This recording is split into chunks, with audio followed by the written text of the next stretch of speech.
নমস্কার, Ramakrishna TV YouTube চ্যানেলের পক্ষ থেকে সকল মা, বাবা, দাদু, দিদা, ঠাকুমা, ঠাকুরদাদাদের জানাই অনেক অনেক ভালোবাসা, প্রীতি ও আন্তরিক শুভেচ্ছা।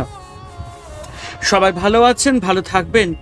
আমি আবারও চলে এসেছি শ্রী শ্রী রামকৃষ্ণ মিশনের শ্রীমদ্ ভগবদ গীতা সম্পর্কে আলোচনা করতে, যা সহজ সরল অনুবাদ ও ব্যাখ্যা করেছেন স্বামী লোকেশ্বরানন্দ মহারাজজি এবং সংকলন ও সম্পাদনা করেছেন স্বামী চিদ্রূপানন্দ মহারাজজি। আজকে আমরা আলোচনা করব শ্রীমদ্ ভগবদ গীতার থেকে পঞ্চম অধ্যায় সন্ন্যাস যোগ থেকে 22 নম্বর শ্লোক। যে হি সংস্পর্শজা ভোগা দুঃখ জনায় এবতে অদ্যন্তবন্ত কন্তেয় নতেষু রমতে বুধ। অর্থাৎ, হে অর্জুন, রূপ রসাদি বিষয় থেকে উৎপন্ন যে সুখ তা দুঃখেরই কারণ হয়। এগুলির শুরু ও শেষ আছে, অতএব ক্ষণস্থায়ী। সেই জন্য জ্ঞানী ব্যক্তিরা ওইসব ক্ষণিক বিষয়ানন্দে প্রীতিলাভ করেন না। সাধারণ মানুষ ভোগ সুখে মত্ত। ইন্দ্রিয়গুলি স্বভাবতই বহির্মুখী, বাহিরের দিকেই তাদের গতি। আমরা প্রাণপণ চেষ্টা করছি কি করে জাগতিক সুখকে চিরকাল ধরে রাখা যায়। রূপ রসাদি অর্থাৎ ইন্দ্রিয় সুখকে নিত্য বলে মনে করে তার পিছনে ছুটি আর মৃত্যুর কবলে পড়ছি। তাই শ্রুতি আমাদের সাবধান করে দিচ্ছেন, যেও না ও পথে যেও না। কিন্তু আমাদের কানে সেই সতর্কবাণী পৌঁছায় কি? আবার শুনেও বিশ্বাস করি না, ভাবি এখানে তো বেশ সুখেই দিন কাটাচ্ছি, তবে এসব ছাড়বো কেন? মৃত্যু যখন অবধারিত তখন যতক্ষণ পারি ভোগ করে নিই। কিন্তু একটু খতিয়ে দেখলেই বোঝা যায় বিষয় সুখ কখনোই স্থায়ী আনন্দ দিতে পারে না। এই দুদিনের এই আছে এই নেই। আবার মন ছাড়া ইন্দ্রিয়গুলি কোনো কাজ করতে পারে না। মন তাই স্বাভাবিকভাবেই বাহিরের বস্তুর দিকে ছুটে যাচ্ছে। এর ফলে মনে হাজার রকমের তরঙ্গ উঠছে। সব সময় সে চাঞ্চল্য, অশান্ত, দুর্নিবার তার গতি। আসলে মন যে অবাধ্য, এটা চাই ওটা চাই, চাওয়ার আর তার অন্ত নেই। মনের অবস্থা বোঝাতে একটি সুন্দর উপমা দেওয়া হয়।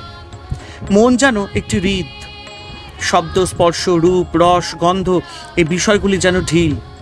ইন্দ্রগুলি মনোরূপ হৃদে ক্রমাগত বিষয়ের ঢিল ছুড়ছে, তাই মনে অজস্র তরঙ্গ উঠছে। আত্মা এই হৃদের নিচে আছে। হৃদের জল অশান্ত থাকায় আত্মাকে দেখা যাচ্ছে না। তবে উপায় কি? হৃদকে তরঙ্গবিহীন করতে হবে। তা করতে হলে প্রথমেই ঢিল ছোড়া বন্ধ করতে হবে। জ্ঞানী ব্যক্তিদের মন, রূপ, হৃদ নিস্তরঙ্গ, শান্ত। কিন্তু অশান্ত মনকে শান্ত করতে হলে ইন্দ্রগুলিকে মেরে ফেললে চলবে না, অথবা ইন্দ্রিয়ের কাজ বন্ধ করলেও হবে না। বিষয়ের প্রতি তৃষ্ণা বা আসক্তি দূর করতে হবে। এই আসক্তি অর্থাৎ বাসনাই আমাদের প্রধান শত্রু। বাসনা না থাকলে বাইরে হাজার বিষয় থাকলেও আমাদের কিছুই করতে পারবে না। তবে বাসনাকে নিবৃত্ত করব কিভাবে? মোড় ফিরিয়ে দিতে হবে। ইন্দ্রিয়গুলিকে অন্তর্মুখী করতে হবে।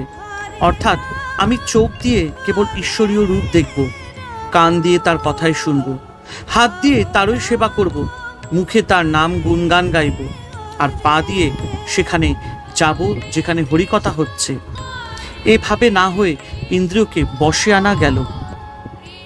কিন্তু মনের কচকাচানির নিবৃত্তি হবে কি করে? মনের সব চিন্তা, সব বৃত্তিরও মোড় ঘুরিয়ে দেব। বিষয় থেকে ঘুরিয়ে ঈশ্বরমুখী করে দেব। মনকে বিষয় থেকে তুলে এনে আত্মায় সমাহিত করব। বাইরের কাজটাকে পাল্টাতে হবে না।